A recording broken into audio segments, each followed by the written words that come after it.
Hola, ¿qué tal para todos? Bueno, acá vengo a compartir, para el que tenga ganas de saberlo, eh, un libro que estoy escribiendo que es una interpretación, en resumen, de Historia de la Sexualidad, se ve al revés, cuarto tomo de Michel Foucault. Nada, la verdad que lo súper recomiendo, súper interesante.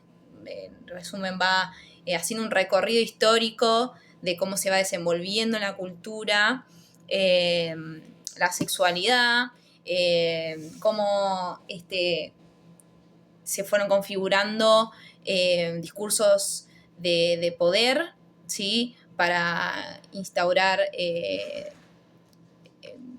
normas, instaurar formas de actuar eh, que interferían en el sujeto, ¿sí? Individual y en su intimidad.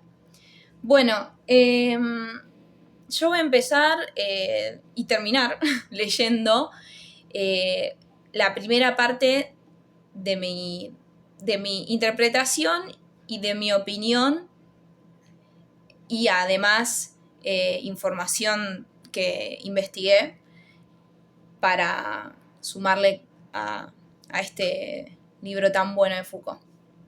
Bueno, el primer capítulo se llama Afrodisia. Foucault se va a referir a ese término para comenzar a hablar del tema, ¿no? En el primer capítulo, el autor aborda el concepto de afrodisia, forma latinizada de la palabra griega afrodisíacos, que significa que induce al deseo sexual, o afrodisios, sagrado para Afrodita, relacionado con Afrodita, diosa griega del amor y la belleza. Esta es una terminología creada por los filósofos paganos y tomada luego por los primeros cristianos, que refiere al régimen de la afrodisia. Régimen de la afrodisia, entre comillas. Vamos a ver bien de qué se trata este régimen. Definido en función de regular el matrimonio, darle normatividad al matrimonio para la procreación, descalificando el placer y el vínculo entre los esposos. Ya arrancamos mal, digamos. Todo surge de una estructura política de dominio y poder, el cual daba cierto orden y jerarquía en la polis, siendo de este modo la forma en que los filósofos antiguos sostenían el régimen del deseo para los hombres, especialmente en el hombre, ya que la mujer no era más que del nivel de los esclavos. Ahora bien, la forma ética en la que se regía este régimen era la polaridad y la cantidad. ¿A qué vamos con esto? La cantidad se refiere a la continencia e incontinencia de los placeres, en cuanto uno era un exceso y el otro un dominio de los placeres. Una fórmula entre estoica y hedonista, ¿no? Y la polaridad no hacía referencia más que a la división o categorización del hombre y la mujer, siendo el primero el que cumplía una posición activa en la relación, reflejado en la actividad política de la polis. Lo vemos si leemos un libro de Aristóteles, como decía, fui a buscar el libro, lo vemos en la política de Aristóteles, ¿sí? En ese tiempo de los primeros filósofos, los antiguos filósofos en la polis, vemos cómo Aristóteles dice, en primer lugar, acerca de los esclavos, podría plantearse la cuestión, perdón, mi gato está jugando con una mosca, de si existe alguna virtud propia del esclavo, además de las instrumentales y serviles, distinta y más digna de estima que estas, tal como la moderación, la valentía, la justicia, las restantes disposiciones de este tipo. O bien si no hay ninguna virtud que le sea propia más allá de sus servicios corporales. Es decir, se estaba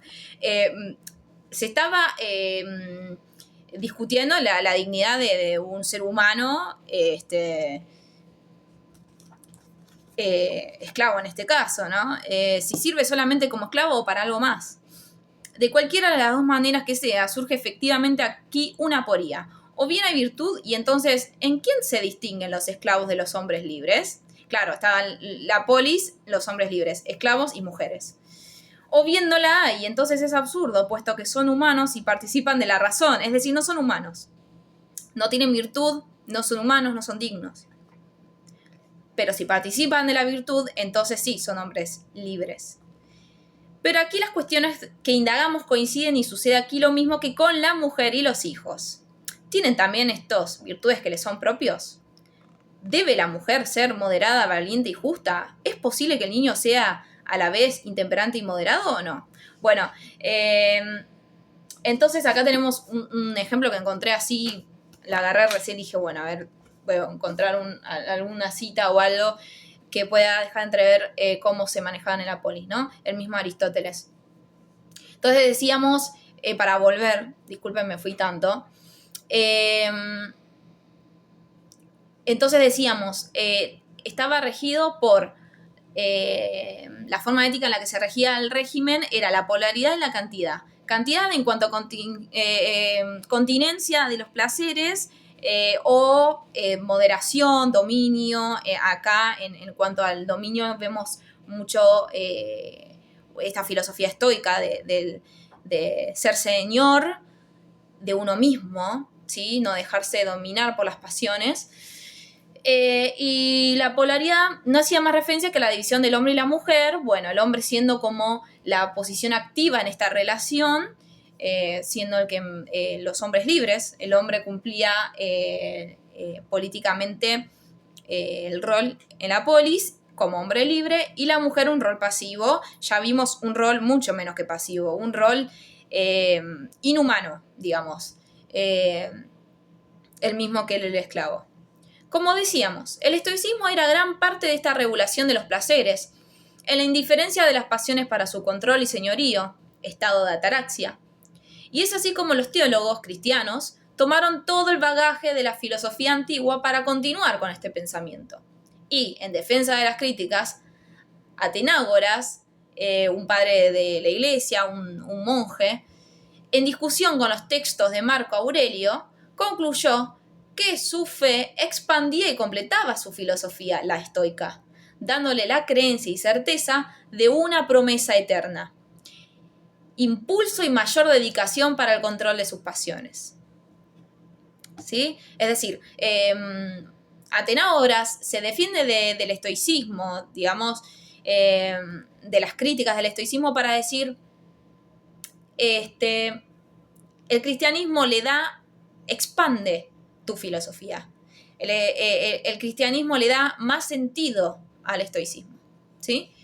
Por eso es que tomaron muchos de los hábitos estoicos los cristianos. Otra de las críticas del estoicismo al cristianismo era la disponibilidad para el martirio en los cristianos, que, a diferencia de la apacibilidad ante la aceptación de la muerte, además que con la recompensa eterna de aquella acción, fallaban la pretensión romana de la serenidad de las pasiones. Es decir, en el fondo, decía el estoicismo, el cristianismo no es muy estoico. ¿Por qué? Porque hay una disposición a ser mártir, una disposición a la entrega, una disposición al dolor, y eso no refleja una serenidad de las pasiones, eso está reflejando otra cosa.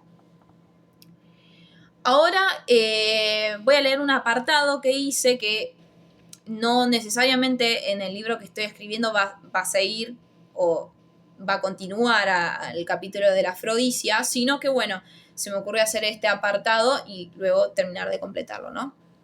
El cristianismo, una casualidad que imperó en la historia. Entonces yo llegué a la conclusión de que fue así. Fue una casualidad que imperó en la historia. Con este capítulo, mi intención no es desmerecer el trabajo metafísico ni teológico de los autores religiosos, sino más bien entender que su procedencia no es originaria, sino una recopilación de algo que preexistía.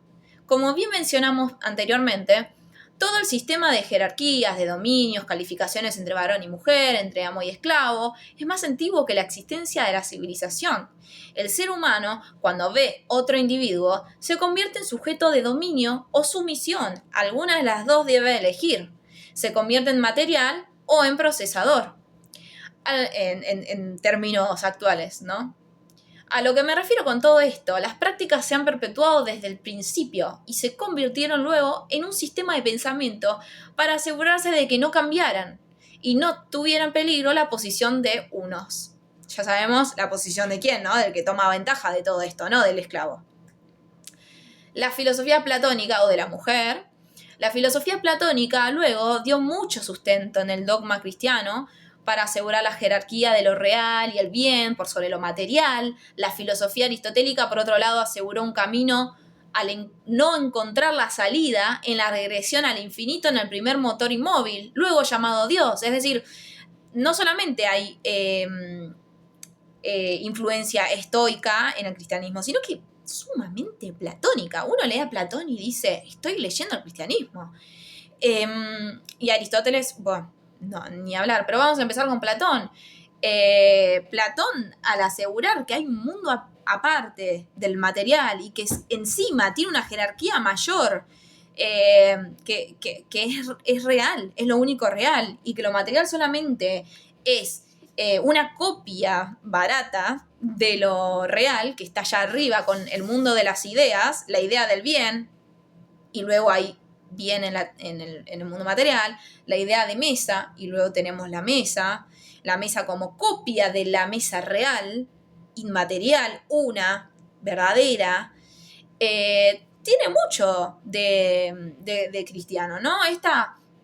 Esta visión dual del hombre, de alma y cuerpo, el cuerpo que se corrompe, el alma es lo verdadero, el alma es lo eterno, ¿no? El alma es lo que hay que cuidar. Bueno, obviamente después el cristianismo toma otros matices y encuentra que el cuerpo también es digno y demás, pero hay mucho de lo platónico. Y bueno, y aristotélico, obviamente, porque bueno, de hecho tenemos a Santo Tomás de Aquino, bueno, tomó la filosofía de Aristóteles y le dio el nombre de Dios. Aristóteles, al buscar la causa primera, se dio cuenta de que encontraba una causa del anterior, y dijo, yo me voy a una regresión al infinito. Esto es imposible. Entonces, ¿qué tengo que? Tengo que asegurar que sí o sí hay una causa primera y última. Una causa primera, para empezar, que es inmóvil. ¿Sí? Todo lo que es movido por algo que no es movido, por algo que es el impulso del movimiento. No le llamó Dios, le llamó primer motor inmóvil. Ahora Tomás de Aquino dijo, este es Dios, el primer motor inmóvil no es nada más ni nada menos que Dios. Causa primera, última, acto puro. ¿Sí? Bueno. Volviendo, el estoicismo sirvió de regla de regla de juego para el control de la sexualidad y de los impulsos de los caídos por el pecado original, el control social y de la natalidad, también el de la vida privada de los individuos. En fin, así podríamos irnos hacia otras filosofías y encontrar ese aglomerado. Lo que sé es que seguramente soy ignorante de mucho más y que esto es solo un itinerario occidental filosófico y que me estoy escondiendo de otros pensamientos no tan conocidos académicamente que seguramente tengan su influencia. Acá obviamente no podemos obviar que estamos leyendo a un filósofo occidental que investigó a los filósofos occidentales y vamos a decir la realidad. La filosofía oriental no está muy academizada, ¿sí? No se trata mucho a nivel académico, ¿sí? No se da. Entonces yo acá lo que quiero decir es que yo hablo desde una gran ignorancia, hablo desde los libros que me traen y por qué me traen estos libros y no otros, por qué me llegan estos autores y no otros, ¿no? Y encima podríamos decir filosofía oriental y muchas otras filosofías que no llegamos a conocer. Volvamos a la idea de que la mujer se consideró un esclavo al mismo nivel y dignidad de un esclavo, no se consideró persona humana por mucho tiempo y bueno, la lucha siguió y sigue por mucho tiempo, hay avances, muchos, pero bueno, hay un montón de filosofías que seguramente nos perdimos de parte de otras mujeres, de parte de esclavos, de parte de personas que no tuvieron esa voz, que sí tuvieron los filósofos que nos llegan hoy en día y que nosotros tanto estamos ahí diciendo, ¡ay, ay, qué bueno que sos!